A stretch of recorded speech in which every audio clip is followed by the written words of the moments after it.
말세 그리스도의 좌담 기록.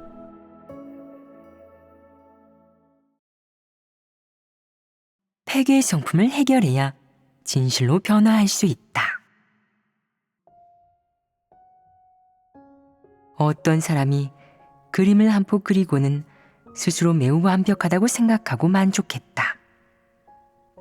그러던 어느 날 누군가 그에게 이 그림의 결함이 매우 많다고 말하자 그는 상대방이 세부사항을 말하기도 전에 그것이 자신에 대한 공격이라 생각해 기분이 나빠 즉각적으로 상대방에게 반박했다. 내가 못 그렸다고요? 당신은 나보다 더 못 그리는걸요. 문제는 더 많고요. 보려는 사람도 없고요. 그가 왜 이런 말을 할 수 있겠느냐? 얘는 어떤 내적 상태에서 나올 수 있는 말이겠느냐? 왜 이런 작은 일에 이렇게 화를 내고 이렇게 극에 노여워하며 보복과 공격 심리가 생기겠느냐? 어떻게 초래된 것이겠느냐? 그는 자신의 그림이 매우 완벽하다고 생각했는데 다른 사람이 그의 그림에 결함이 있다고 말해 그를 거슬렀습니다.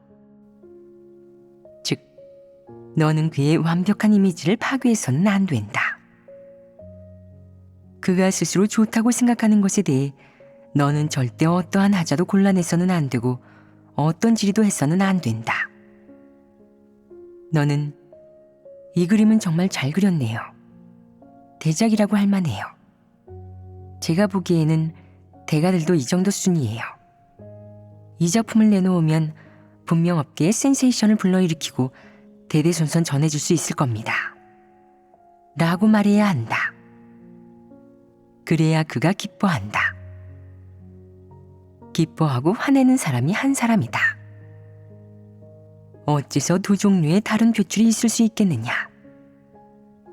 어떤 것이 폐괴 성품이겠느냐? 두 종류 모두 폐괴 성품입니다. 어떤 폐괴 성품이 더 심각하겠느냐? 두 번째입니다. 두 번째는 사람이 위선, 무지, 어리석음을 드러냈다.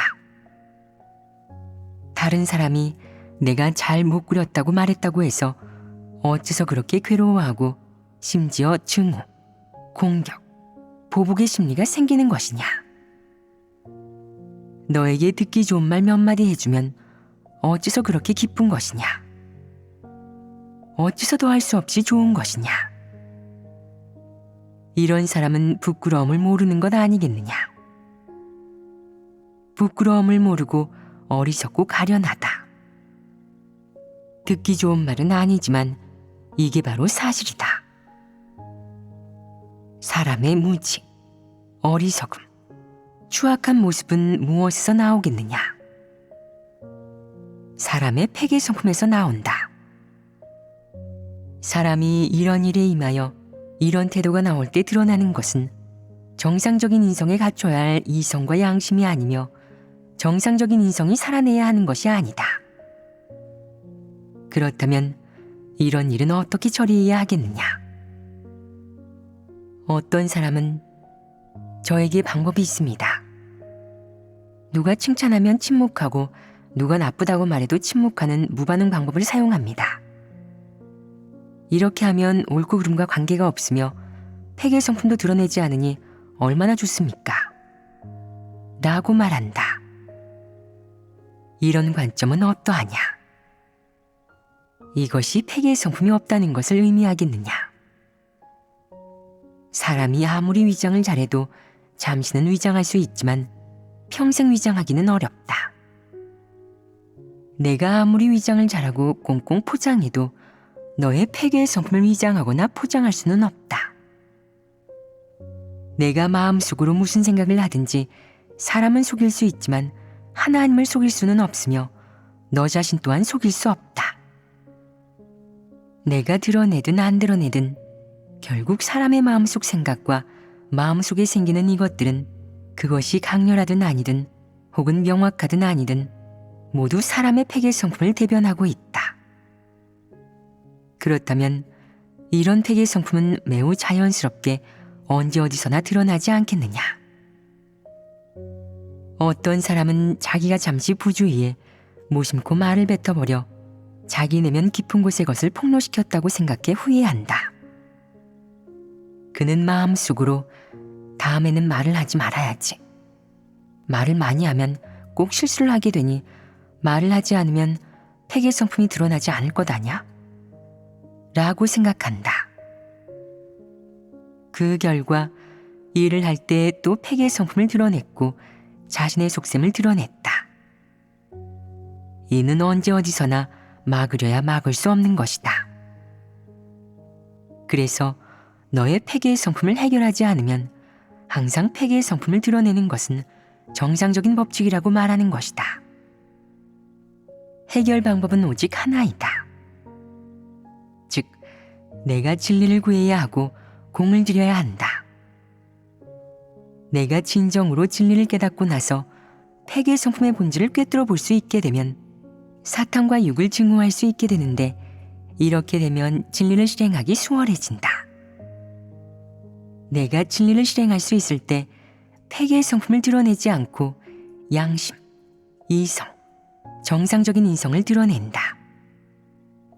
그래서 진리를 구해야만 폐괴의 성품의 문제를 해결할 수 있다고 말하는 것이다. 자신을 억제, 단속, 통제하는 것은 모두 좋은 방법이 아니며 폐괴 성품 문제를 전혀 해결할 수 없다. 폐괴의 성품을 어떻게 해결하느냐? 우선 이런 폐괴의 성품의 출처를 인식하고 분석한 후 상응하는 실행법을 찾아내야 한다. 방금 전 예를 든 것을 가지고 말해보자. 이 사람은 자신의 그림이 완벽하다고 생각했는데 결국 그림을 아는 사람이 그의 그림에 결함이 있다고 말하자 싫어하고 자존심이 상했다고 느꼈다. 자존심이 상했을 때 폐괴의 성품이 드러날 때는 어떻게 해야 하겠느냐? 다른 사람이 다른 생각과 관점을 제시했는데 자신이 받아들이지 못할 때는 어떻게 해야 하겠느냐? 어떤 사람은 정확하게 대하지 못하고 일이 닥치면 분석을 먼저 한다. 그의 이 말은 무슨 의미이지? 나를 겨냥한 건가? 어제 내가 좋은 낯빛으로 그를 대하지 않아서 오늘 내게 보복하려는 건가? 그가 나를 겨냥하면 나는 그와 그냥 좋게 끝내지 않겠어. 눈에는 눈, 이에는 이로 대하겠어. 그가 나를 모질게 굴면 나는 불의로 대응하겠어. 나도 보복할 거야. 이는 무엇을 드러낸 것이냐? 역시나 폐괴의 성품을 드러낸 것이다.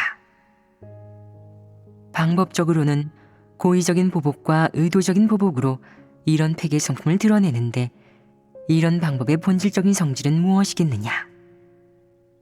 악독한 것 아니겠느냐? 악독한 본성이 내면에 있는 것이다. 만약 사람이 악독한 본성이 없다면 보복할 수 있겠느냐? 보복이라는 생각조차 못하게 된다. 그가 보복이라는 생각을 했기 때문에 그런 말을 내뱉은 것이다. 내가 못 그렸다고요? 당신은 나보다 더 못 그리는걸요. 문제는 더 많고요. 보려는 사람도 없고요. 이 말의 성질은 무엇이냐? 이는 일종의 공격이다. 이런 방법은 어떠하냐? 공격과 보복, 이는 긍정적인 것이냐 아니면 부정적인 것이냐? 칭찬하는 것이냐 아니면 폄하하는 것이냐? 부정적이고 폄하하는 것이 분명하다. 공격과 보복은 사탄의 악독한 본성에서 비롯된 행위와 표출이고 또한 일종의 폐괴 성품이기도 하다. 사람의 내면에는 내가 나를 모질게 굴면 나는 불의로 대응하겠다. 내가 내 체면을 봐주지 않는데 내가 왜 내 체면을 세워줘야 한단 말이냐? 라는 생각이 자리 잡고 있다. 이것은 어떤 생각이냐? 보복하려는 생각 아니겠느냐? 이런 생각과 관점이 보통 사람이 보기에 성립되지 않느냐? 통하지 않느냐? 남이 나를 범하지 않으면 나도 남을 범하지 않으며 만약 남이 나를 범하면 나도 반드시 남을 범한다. 그 사람의 방법으로 그 사람을 다스린다. 이런 것은 이방인들이 자주 하는 말이고 이방인들 사이에서 통하는 이치로 사람의 관념에 완전히 부합한다. 하지만 하나님을 믿는 사람, 진리를 추구하는 사람으로서 이런 말들을 어떻게 대해야 하겠느냐? 이런 사상과 관점이 맞느냐? 왜 틀리느냐? 어떻게 분별해야겠느냐? 이러한 것들은 어디서 왔느냐? 사탄에게서 온 것은 의심의 여지 없다. 사탄의 어떤 성품에서 온 것이냐? 사탄의 악독한 본성에서 왔다. 그 속에는 독이 들어있고 사탄의 악독하고 추한 진면목이 들어있다. 그런 본성 본질이 들어있다. 그러한 본성 본질이 들어있는 관점, 생각, 표출, 말, 나아가 겉으로 드러나는 행동, 이런 것들의 성질은 무엇이냐? 바로 사람의 폐괴 성품이자 사탄의 성품이다. 사탄에게 속한 그런 것들이 하나님의 말씀에 부합하겠느냐? 진리에 부합하겠느냐? 하나님 말씀에 근거가 있겠느냐? 그런 것이 하나님을 따르는 사람이 해야 할 행동이고 지녀야 할 사상과 관점이겠느냐? 그런 생각과 행동이 진리에 부합하겠느냐? 그런 것들이 진리에 부합하지 않는 이상 정상적인 인성의 양심과 이성에 부합하겠느냐? 지금은 이것들이 진리와 정상적인 인성에 부합하지 않는다는 것을 똑똑히 볼 수 있지만 과거 너희는 이러한 방법과 생각이 매우 정당하고 어디에 내놓을 수 있고 근거가 있다고 생각하지 않았느냐? 사탄의 이런 사상과 이론이 사람 마음 속에서 주도적 지위를 점유하여 사람의 사상, 관점, 행위, 방법 및 사람의 각종 내적 상태를 주도하고 있다. 그렇다면 사람이 진리를 깨달을 수 있겠느냐? 절대 깨달을 수 없다. 이와 반대로 사람들이 옳다고 생각하는 것들을 사람이 진리로 여겨 실행하고 지켜오지 않았느냐? 만약 그것들이 진리라면 내가 그것을 지켰는데 왜 자신의 실제 어려움을 해결하지 못하였느냐? 내가 그것을 지켰는데 왜 하나님을 몇 년이나 믿었어도 진실한 변화가 없는 것이냐? 너는 왜 하나님 말씀에 따라 사탄에게서 나온 철학을 분별하지 못하느냐? 너는 지금도 여전히 사탄의 철학을 진리로 삼아 지키고 있느냐? 만약 내가 진정 분별력이 있다면 문제의 근본 원인을 찾은 것 아니겠느냐? 내가 원래 지키던 것이 결코 진리가 아닌 사탄의 사설과 철학이었기 때문에 여기에서 문제가 생긴 것이다. 너희가 이 방법에 따라 성찰하고 파헤쳐 너희 내면의 어떤 것들이 스스로 생각하기에 근거가 있는 것이고 상식적인 도리와 세상 물정에 부합하며 공개석상에 내놓을 수 있는 것인지 살펴보아라. 이런 잘못된 사상과 관점, 방법을 너희 마음속에서 이미 진리로 삼았으니 폐괴 성품이라고 생각하지 않는다. 너희가 좀 파헤쳐 보면 아직도 매우 많다. 만약 이런 폐괴된 것과 부정적인 것을 모두 파헤치고 분석해 분별력이 생기고 버릴 수 있으면 너희의 폐괴 성품은 쉽게 해결되며 정결함을 얻을 수 있다. 방금 전의 기회로 다시 돌아가 보자. 다른 사람이 자신의 작품을 평론할 때 부정적인 것과 듣기 좋은 것 두 가지 다른 논리를 들으면 이를 마땅히 어떻게 대해야 정확하고 인성과 이성을 갖춘 모습과 표출이겠느냐? 방금 사람 내면의 그런 생각들에 대해 언급했듯이 사람이 옳다고 여기든 그르다고 여기든 이는 모두 사탄에게서 나오고 폐괴 성품에서 나온 것으로 모두 정확하지 않고 진리가 아니다. 내가 아무리 옳다고 생각해도, 내가 아무리 다른 사람이 찬성할 수 있다고 생각해도 그건 역시 진리에서 나오지 않았으며 진리 실제를 표출하고 살아내는 것이 아니니 하나님의 뜻에 부합하지 않는다. 그렇다면 도대체 어떻게 이 일을 대해야 이성과 인성이 있는 것이겠느냐? 우선 너를 칭찬하는 말에 대해 우쭐한 느낌이 없어야 한다. 이는 일종의 내적 상태이다. 또한 내가 나쁘다는 말에도 반감과 미움, 더 나아가 악독하고 보복하는 심리를 갖지 말아야 한다. 너를 칭찬하든 아니든 혹은 내가 나쁘다고 말하든 아니든 내 마음속에 정확한 태도가 있어야 한다. 그런 태도는 무엇이겠느냐? 우선 냉정해야 한다. 그 후 그에게 이렇게 말해라. 제가 그림을 그리는 것은 그저 취미일 뿐이고 제 수준은 제가 알아요. 당신이 어떻게 얘기하든 저는 모두 정확하게 대할 수 있습니다. 우리 그림 이야기는 그만하죠. 저는 이 일에는 흥미가 없어요. 만약 당신이 제가 어느 방면에 폐기의 성품을 드러낸다고 말했는데 제가 아직 발견하지 못하고 인식하지 못한 것이라면 여기에 저는 흥미가 있습니다. 우리는 이 일들을 교제하고 토론해야 해요. 생명 진입에서 우리 둘 다 성장하고 더 깊이 진입한다면 얼마나 좋겠어요. 바깥의 일을 토론해봤자 무슨 소용이 있나요? 그건 본분을 제대로 이행하는 데 도움이 될 수 없어요. 당신이 저의 그림이 좋다고 하든 안 좋다고 하든 저는 개의치 않아요. 당신이 저의 그림이 좋다고 칭찬하는 것은 무슨 목적이 있는 것 아닌가요? 당신을 도와 무슨 일을 하도록 저를 이용하려는 것은 아닌가요?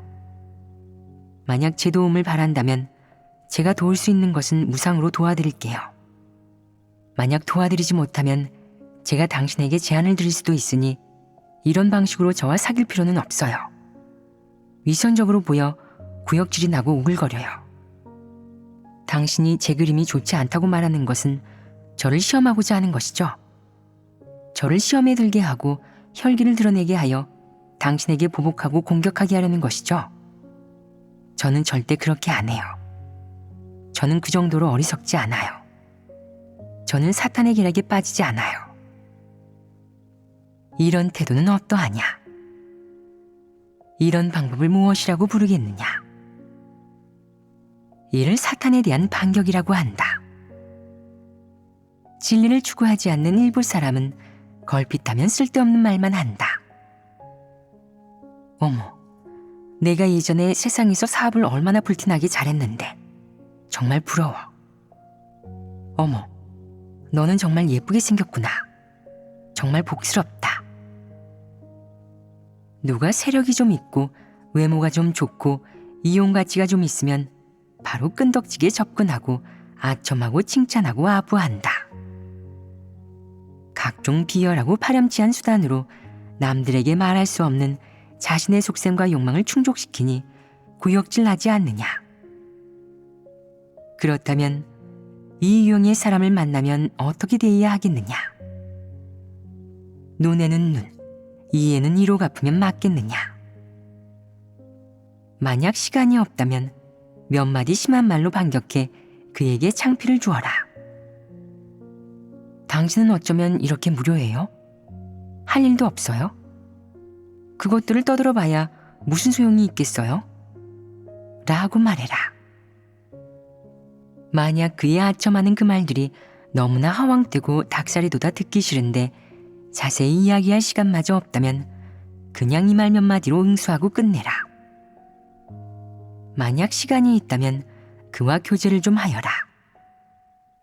교제에 관해 말하자면 여기에는 폐괴 성품, 혈기와 천성, 공격과 보복, 증오도 없고 사람의 미움을 사는 어떠한 것도 없다. 그래서 내가 드러내는 것은 정상적인 인성, 양심, 이성에 부합해야 하며 진리 실제가 있어야 한다. 또한 다른 사람을 도울 수 있고 다른 사람이 도움과 이익을 얻을 수 있게 해야 한다. 이런 것은 모두 긍정적인 표출이다. 그렇다면 부정적인 표출은 모두 어떤 것들이 있겠느냐? 정리해 보아라. 보복과 공격, 눈에는 눈, 이에는 이, 그리고 사람의 전통사상에서 옳다고 생각하는 그 사람의 방법으로 그 사람을 다스리다. 나는 대인군자가 되고 비열한 소인배나 위선자는 되지 않는다. 라는 것이다. 사람이 옳다고 생각하는 이런 것들이 진리에 부합하느냐? 이런 것들은 파헤칠 가치가 있다. 간단하고 명확하며 한눈에 알아볼 수 있는 것들은 분별하기 좀 수월하다. 하지만 대다수 사람이 알아볼 수 없는 것과 많은 사람이 옳고 좋다고 생각하는 것들에 대해서는 분별하지 않는다. 다들 쉽게 그것을 진리로 대하고 지키며 지키고 나서는 또 자신이 진리 실제와 정상적인 인성을 살아냈다고, 자신이 매우 완벽하고 선량하며 광명정대하고 정정당당하다고 생각한다. 혈기, 천성, 육체, 윤리와 강상, 도덕에 속하는 이것들을 진리 실제로 삼아 살아내고 이로써 진리를 대체한다. 이는 대다수 사람이 가장 저지르기 쉬운 잘못이다. 심지어 하나님을 오랫동안 믿은 사람도 분별하지 못한다. 하나님을 믿는 거의 모든 사람이 다 이 단계를 체험해야 하며 진리를 추구하는 사람만이 이 잘못된 인식에서 벗어날 수 있다. 그러므로 사람은 혈기와 천성에서 나온 이것들을 인식하고 깊이 파헤쳐야 한다. 이것들을 꿰뚫어 보고 해결하면 내가 평소 드러내는 것이 어느 정도 진리 실제에 부합하게 된다. 정상적인 인성이라면 모두 진리를 실행할 수 있으며 진리 실행이야말로 사람에게 양심과 이성이 있음을 증명하는 기준이다. 진리를 얼마나 많이 실행하든 이는 모두 긍정적인 사물로 결코 폐기의 성품이 아니며 혈기대로 하는 행동은 더우가 아니다. 만약 누가 너에게 상처를 준 적이 있는데 너도 이를 되받아 같은 수법으로 그를 대하면 이는 진리의 원칙에 부합하겠느냐? 만약 그가 너를 너무 비참하게 해친 적이 있어 내가 수단과 방법을 가리지 않고 그에게 복수와 응징을 한다면 이는 이방인이 보기에는 모두 합리적이고 비난할 것이 없지만 이런 방법은 무엇에 속하느냐? 이는 혈기에 속한다. 그가 너를 해친 것, 그런 방법은 사탄의 폐괴 본성이 드러난 것에 속한다. 하지만 내가 그에게 보복을 한다면 너와 그의 방법이 같은 것 아니겠느냐?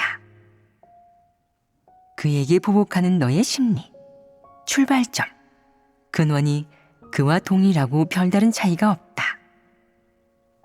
그렇다면 내 행위의 성질 또한 혈기, 천성, 사탄에 속하는 것이 분명하다. 사탄과 혈기에 속하는 것이라면 너의 이런 방법을 바꿔야 하지 않겠느냐? 내가 일을 하는 근원, 의도, 동기를 마땅히 바꿔야 하지 않겠느냐? 어떻게 바꾸겠느냐? 만약 너에게 닥친 일이 사소한 일이어서 너의 마음이 불편하기는 하지만 너의 이익과 관련이 없고 너를 비참할 정도로 해치지 않아 내가 미워할 정도, 목숨을 바쳐서라도 보복할 정도는 아닐 경우 원한을 내려놓고 혈기대로 하지 않으며 이성과 인성에 따라 정당하고 냉정하게 그 일을 처리하고 솔직하게 상대방과 그 일을 분명히 말할 수 있다면 원한을 풀 수 있다. 하지만 이 원한이 너무 깊어 보복하고 싶고 치떨리게 미워하는 정도가 되어도 내가 여전히 참을 수 있겠느냐?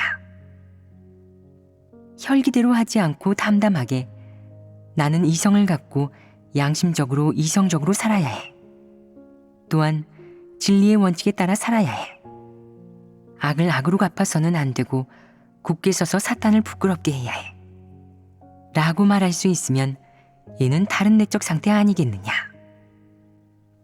너희는 어떤 내적 상태를 가진 적이 있느냐?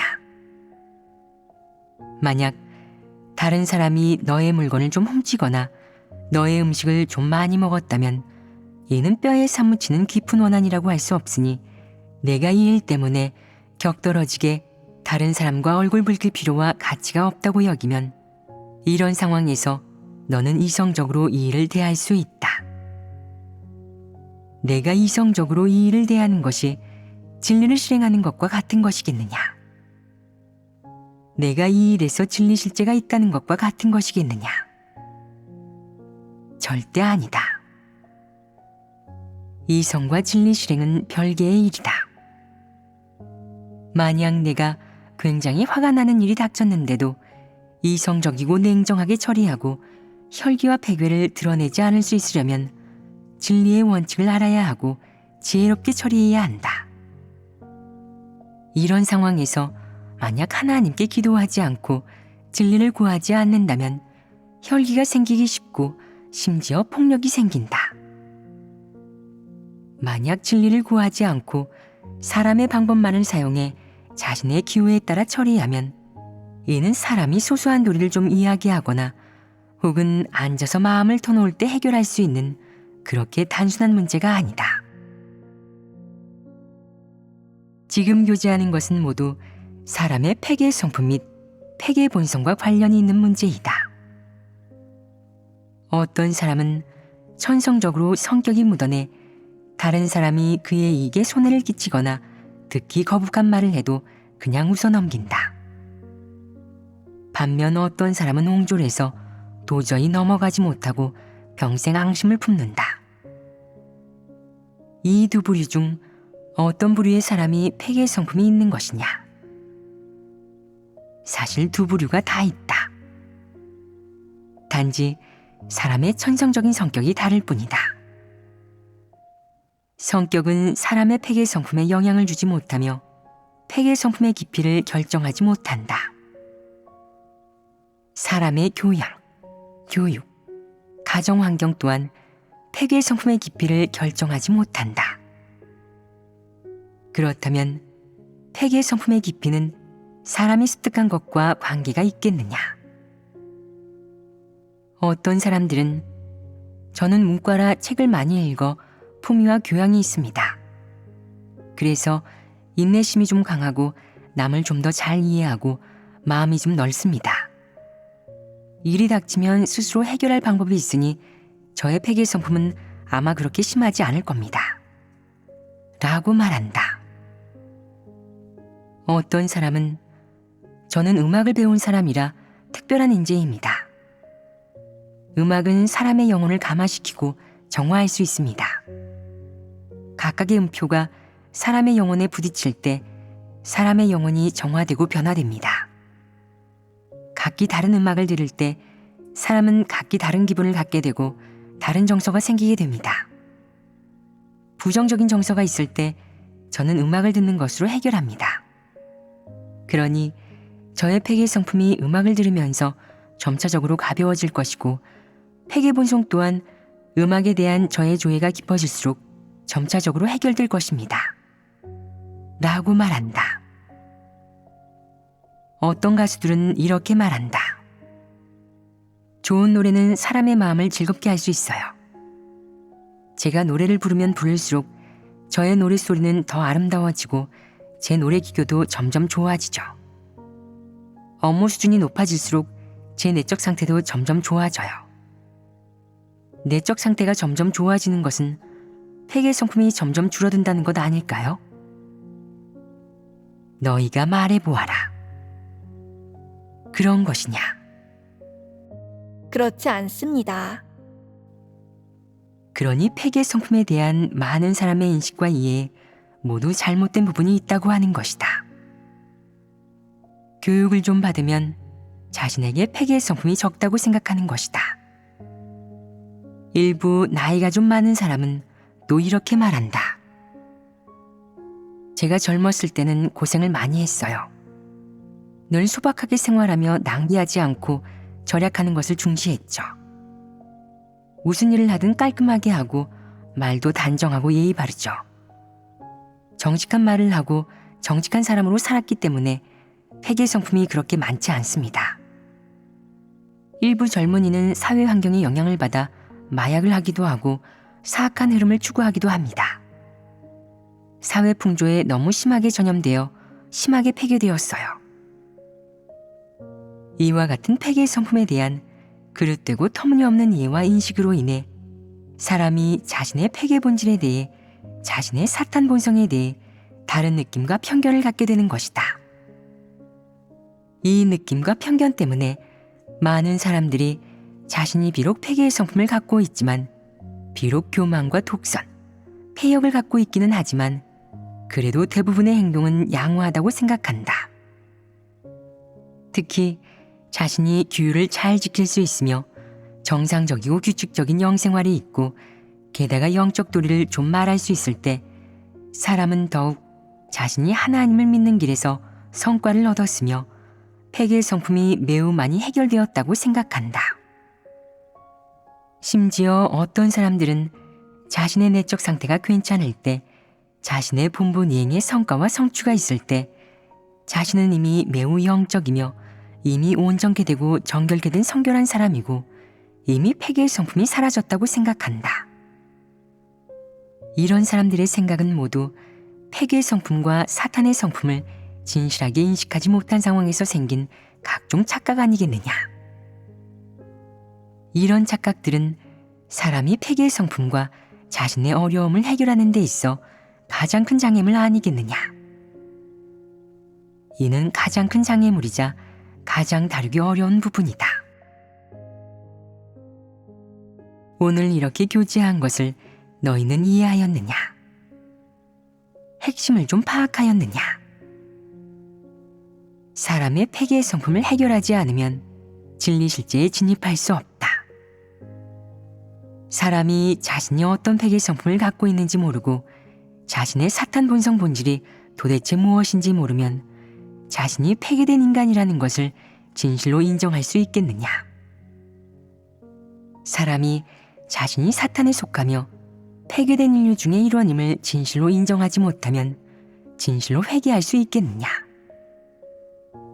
진실로 회개하지 못하면 사람은 여전히 늘 자신이 괜찮다고, 자신이 매우 존엄하고 몸값이 높으며 신분이 높고 존귀한 사람이라고 생각할 수 있지 않겠느냐? 여전히 늘 이런 생각과 내적 상태를 갖고 있지 않겠느냐? 그렇다면 왜 이런 내적 상태가 나타나겠느냐? 한마디로 요약하면 사람의 폐계의 성품을 해결하지 않으면 사람의 마음이 늘 교란되어 정상적인 내적 상태를 갖기 매우 어렵다. 즉, 내가 어느 한 방면의 폐계의 성품을 해결하지 않으면 너는 부정적인 내적 상태의 영향을 떨쳐버리기 힘들며 부정적인 내적 상태에서 벗어나기 매우 어렵다. 심지어 너는 또 자신의 이러한 내적 상태가 매우 올바르고 정확하며 진리에 부합한다고 생각하기까지 하게 된다. 내가 고수하고 꾸준히 지키니 자연히 더 깊이 그 안으로 빠지게 되어 거기에서 벗어나기 매우 힘들어진다. 그러다가 어느 날 내가 진리를 깨닫게 되면 문득 이런 내적 상태는 내가 하나님을 오해하고 대적하게 할 수 있으며 내가 하나님께 반항하고 하나님을 판단하게 할 수 있다는 것을 발견하게 된다. 심지어 하나님 말씀이 진리인지 의심하고 하나님 사역과 하나님이 모든 것을 주재하는 것을 의심하고 하나님이 모든 긍정적인 사물의 실제이고 원천이라는 것을 의심하게 한다는 것을 발견하게 된다. 자신의 내적 상태가 너무나 위험하다는 것을 알게 되는데 그것은 사탄의 철학과 사상 이론을 진실로 인식하지 못해 이렇게 심각한 결과를 초래한 것이다.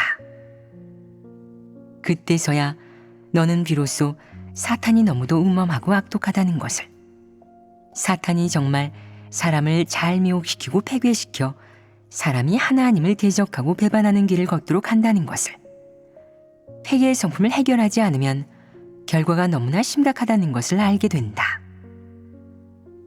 내가 이런 인식과 각성이 있을 수 있는 것은 전적으로 내가 진리를 깨달아 이룬 성과이며 또한 하나님 말씀이 너를 깨우쳐주고 빛비춰 주어 이룬 성과이다. 사람이 진리를 깨닫지 못하면 사탄이 어떻게 사람을 폐괴시키는지, 어떻게 사람을 미혹시켜 하나님을 대적하게 하는지 꿰뚫어 보지 못하는데 그 결과는 너무 위험하다. 하나님 사역을 체험할 때 만약 자신을 반성할 줄 모르고 부정적인 사물을 분별할 줄 모르고 사탄의 철학을 분별할 줄 모르면 사탄의 미혹과 폐괴에서 벗어날 방법이 없다. 하나님이 왜 사람에게 하나님 말씀을 많이 읽으라고 요구하겠느냐? 사람이 진리를 깨닫고 자신을 인식하여 자신의 폐괴된 내적 상태가 어떻게 생겨나는지, 자신의 그러한 사상과 관점, 말, 처세법은 어디에서 온 것인지를 분명히 알게 하기 위해서이다. 내가 고수해온 그 관점들이 진리에 부합하지 않으며 하나님이 말한 것과 서로 저촉되고 하나님이 원하는 것이 아니라는 것을 의식했을 때 하나님이 너에게 요구하거나 하나님 말씀이 너에게 임할 때 너의 이런 내적 상태와 마음가짐은 내가 하나님께 순종하지 못하고 하나님이 배치한 환경에 순종하지 못하게 하며 내가 자유롭게 하나님 앞에서 살면서 하나님을 만족게 할 수 없게 한다. 이는 내가 고수해온 그 내적 상태가 틀렸음을 증명하는 것이다. 너는 이런 상황에 처한 적이 있느냐? 내가 마음속으로 긍정적인 것이고 너에게 가장 유용한 것이라 여겨 이에 따라 살고 있었는데 의외로 내가 많은 일에 직면했을 때 내가 가장 정확하다고 생각했던 것이 긍정적인 역할을 못하고 오히려 하나님을 의심하게 하고 갈 길을 잃게 하고 하나님을 오해하게 하고 하나님께 반항하게 하는 이런 상황이 있었느냐? 물론 내가 틀리다고 생각한 것이라면 너는 분명 고수하지 않았을 것이다. 내가 옳다고 생각했기 때문에 줄곧 고수하고 지킨 것이며 줄곧 그런 내적 상태에서 살아온 것이다. 그러다 어느 날 내가 진리를 깨닫고 나서야 자신이 고수해온 것이 긍정적인 사물도 아닌 완전히 틀린 것으로 사람의 눈에 좋은 것이지 결코 진리는 아니라는 것을 발견하게 된다. 너희는 자신이 고수하던 것이 틀렸다는 것을 얼마나 자주 발견하고 의식할 수 있느냐?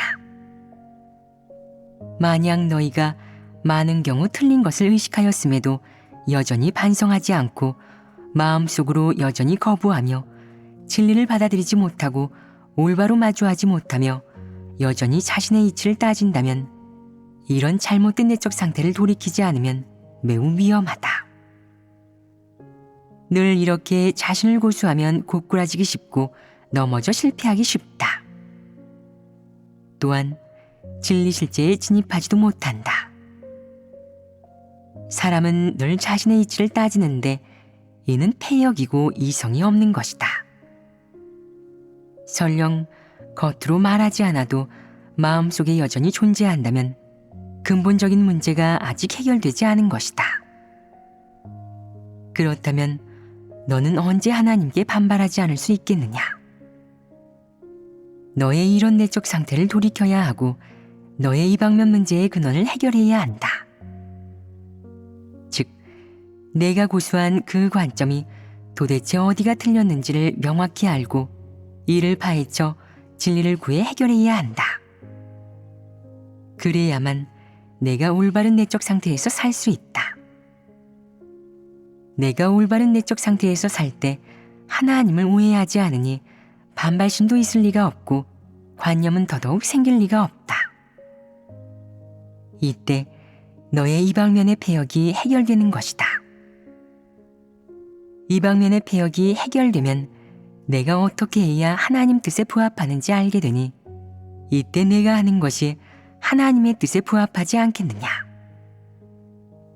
이 일에서 내가 하나님의 뜻에 부합하니 내가 한 것이 하나님 뜻에 부합하는 것 아니겠느냐. 하나님 뜻에 부합하는 방법과 실행법이 진리에 부합하는 것 아니겠느냐. 내가 이 일에서 굳게 서면 이때 내가 올바른 내적 상태에서 살게 되는 것이다. 내가 올바른 내적 상태에서 살 때 내가 드러내고 살아내는 것은 폐괴 성품이 아니다. 정상적인 인성을 살아낼 수 있고 진리를 쉽게 실행해낼 수 있으니 진실하게 순종하게 된다. 지금 너희 대다수가 여기까지는 체험하지 못해 아마 잘 이해하지 못하고 모호할 수도 있다. 도리상으로는 이해했다. 알아들은 것 같기도 하고 또 그다지 알아듣지 못한 것 같기도 할 것이다. 알아들은 것은 도리 부분이고 알아듣지 못한 것은 내적 상태와 실제 부분이다. 너희가 더 깊이 체험하고 나면 이 말들이 이해되고 어떻게 실행해야 할지도 알게 된다. 지금 내가 어느 정도까지 체험했든 내가 직면한 여러 일에서 분명 많은 어려움이 있을 것이다. 그렇다면 그런 어려움은 어떻게 해결해야 하겠느냐? 우선 너는 자신이 파헤쳐야 하는 폐괴된 내적 상태가 어느 방면들을 포함하는지 반성해야 한다. 너희가 말해보아라. 사상, 관점, 상태, 정서, 입장, 이 5가지 방면을 포함합니다. 도리적으로는 이해했는데 일이 임했을 때 어떻게 실행하고 체험해야 하겠느냐?